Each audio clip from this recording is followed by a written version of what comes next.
स्नेहदा स्पन्दन स्नेहदा स्पन्दन।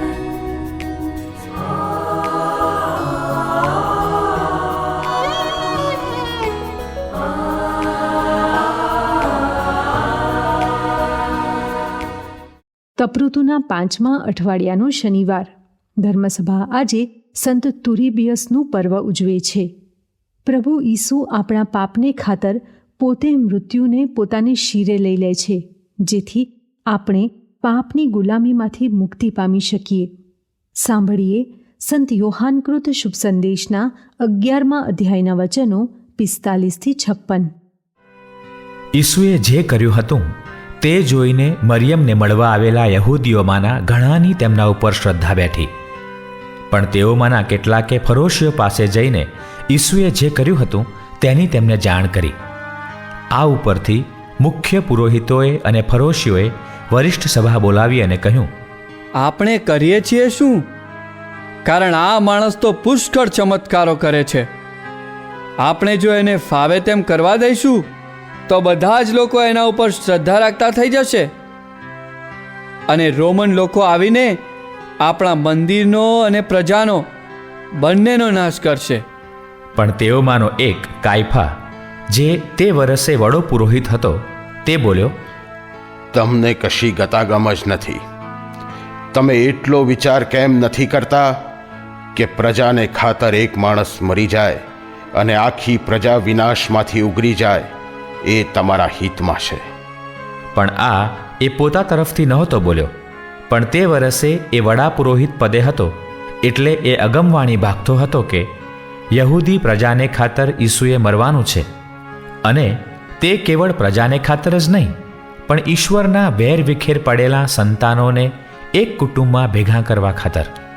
એટલે તે દિવસથી એ લોકોએ ઈસુને મારી નાખવાનો નિર્ણય કર્યો.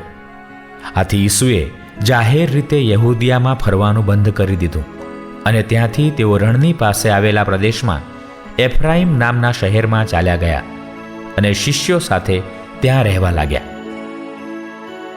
હવે યહૂદીઓનો પાસખાનો તહેવાર પાસે આવ્યો હતો, એટલે દેશમાંથી ઘણા લોકો શુદ્ધિના વિધિ માટે તહેવાર પહેલાં જ યરૂશાલેમ પહોંચી ગયા. તેઓ ઈસુની શોધ કરવા લાગ્યા અને મંદિરમાં ઊભા ઊભા એકબીજાને પૂછવા લાગ્યા, તમને શું લાગે છે, તે ઉત્સવમાં નહીં આવે? સ્નેહदा સ્પन्दન સ્પन्दન। ઈસુનો વિરોધ યહૂદીઓ ચૌટામાં અથવા મંદિરના પ્રાંગણમાં કરતા હતા. હવે તો વિરોધ થાય છે વરિષ્ઠ સભામાં. વરિષ્ઠ સભા યહૂદી ધર્મનું રોજબરોજનું સંચાલન કરતી સર્વોચ્ચ અધિકૃત સંસ્થા છે. આ સભામાં 70 ચૂંટાયેલા સભ્યો છે. આ સભાના પ્રમુખ વડા પુરોહિત છે. લાઝરસને જીવનદાન આપવાના ચમત્કારથી ઘણા યહૂદીઓ ઈસુમાં શ્રદ્ધા ધરાવતા થયા. ઈસુ ઈશ્વર છે, એટલે ઈસુમાં શ્રદ્ધા એ યહૂદીઓએ સ્વીકારેલો સન્માર્ગ છે. વરિષ્ઠ સભાનું આવું માનવું નથી. તે તો એમ જ માને છે કે જો પ્રજા ઈસુને સ્વીકારશે તો રોમનો મંદિરનો અને ઈસુનો ન સ્વીકાર કરનાર રહી સહી યહૂદી પ્રજાનો નાશ કરશે. આવા કાલ્પનિક ભયને ભગાડવા સભાના પ્રમુખ વડા પુરોહિત ઈસુને મારી નાખવાનો ઉપાય સૂચવે છે, જેથી આખી યહૂદી પ્રજા બચી જાય. વડા પુરોહિતની ગણતરી તો સ્વાર્થી હતી કે જો ઈસુ ના હોય તો યહૂદી પ્રજા ફરીથી વરિષ્ઠ સભા અને મંદિરના અંકુશ હેઠળ આવી જશે. પ્રભુ પિતાની તો યોજના છે કે ઈસુ આખી માનવજાતના પાપનું પરિણામ મૃત્યુ પોતાને શિરે લઈ લે અને માનવજાતને પાપની ગુલામીમાંથી મુક્ત કરી દે. એક ઈસુ મરે પણ આખી માનવજાત જીવી જાય એવી પ્રભુની યોજના છે. વરિષ્ઠ સભાએ નિર્ણય કરી નાખ્યો કે ઈસુને મારી નાખવા. ઈસુ પ્રુડન્ટ છે. ઈસુ યરૂશાલેમમાંથી ખસી જાય છે અને એફ્રાઈમ નામના શહેરમાં ચાલ્યા જાય છે. ઈસુ પરમપિતાના આદેશની રાહ જુએ છે. તેમના અંતરમાં પરમપિતા સુઝાડશે કે ક્યારે વરિષ્ઠ સભાની આગળ પોતાની જાત ધરી દેવી. જો કે વરિષ્ઠ સભાએ તો જાહેરાત કરી દીધી છે કે જેને પણ ઈસુની બાતમી મળે તે વરિષ્ઠ સભાને જણાવે, જેથી ઈસુની ધરપકડ કરી શકાય. જો કે આવી કોઈ જરૂર નહીં પડે. પિતાનો આદેશ થતાં જ ઈસુ આવીને વરિષ્ઠ સભા સમક્ષ ઊભા થઈ જશે.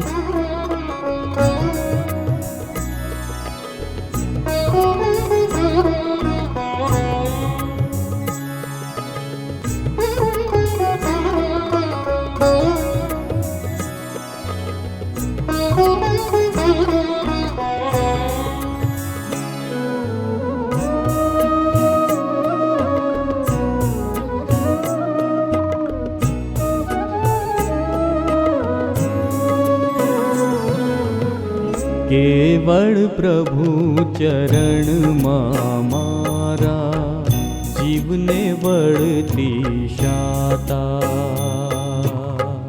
કેવળ પ્રભુ ચરણમાં મારા જીવને વળતી શાતા. એ છે મારો મુક્તિદાતા, એ છે મારો એકમાત્ર એ મારો આશ્રય, મારો તારણહારો. એ છે મારો રક્ષણહારો, એ છે મારો રક્ષણહારો.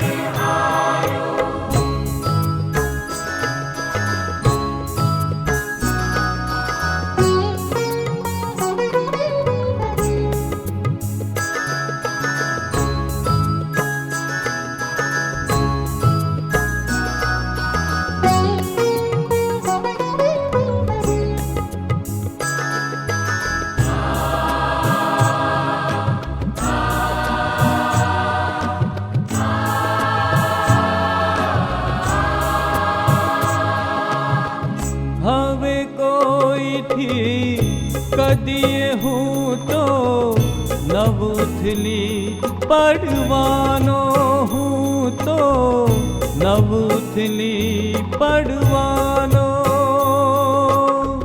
પડી જવાની અણી ઉપરની દીવાલ હો ન જાણે ઢળતો, કોટ હો ન જાણે. ભેળા થઈને ક્યાં લગી મુજને પૂરો કરવા મથશો એક માનવીઓ પર તૂટી પડશો. કેવળ પ્રભુ ચરણમાં મારા જીવને વળતી શાતા. એક જ એ છે મારી આશા, એક જ એ છે મારી આશા. કેવળ પ્રભુ ચરણમાં મારા જીવને વળતી શાતા.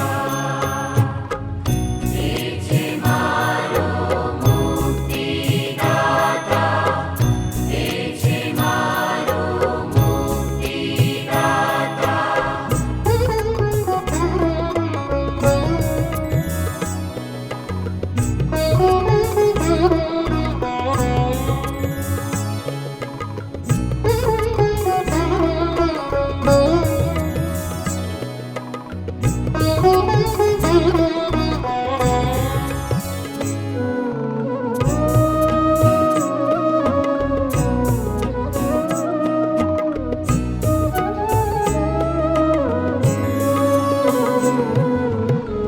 હું સત્તાધીશ એવું કહ્યું તે ઈશ્વર વારંવાર તોય કરુણાનો ભંડાર.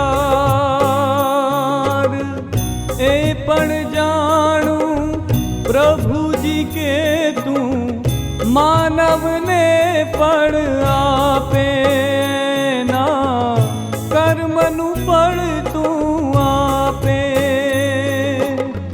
ઈશ્વર મારો ઉગાર કરીને રાખે આબરૂ મારી, મુજે રક્ષક શક્તિશાળી.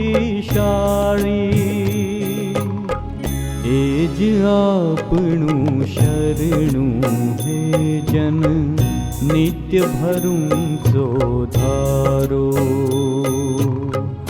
બોજો દિલનો ત્યાં ઉતારો, બોજો દિલનો ત્યાં ઉતારો. કેવળ પ્રભુ ચરણમાં મારા જીવને વળતી શાતા. કેવળ પ્રભુ ચરણમાં મારા જીવને વળતી શાતા. એ છે મારો મુક્તિદાતા, એ છે મારો મુક્તિદાતા. એકમાત્ર એ મારો આશ્રય, મારો તારણહારો.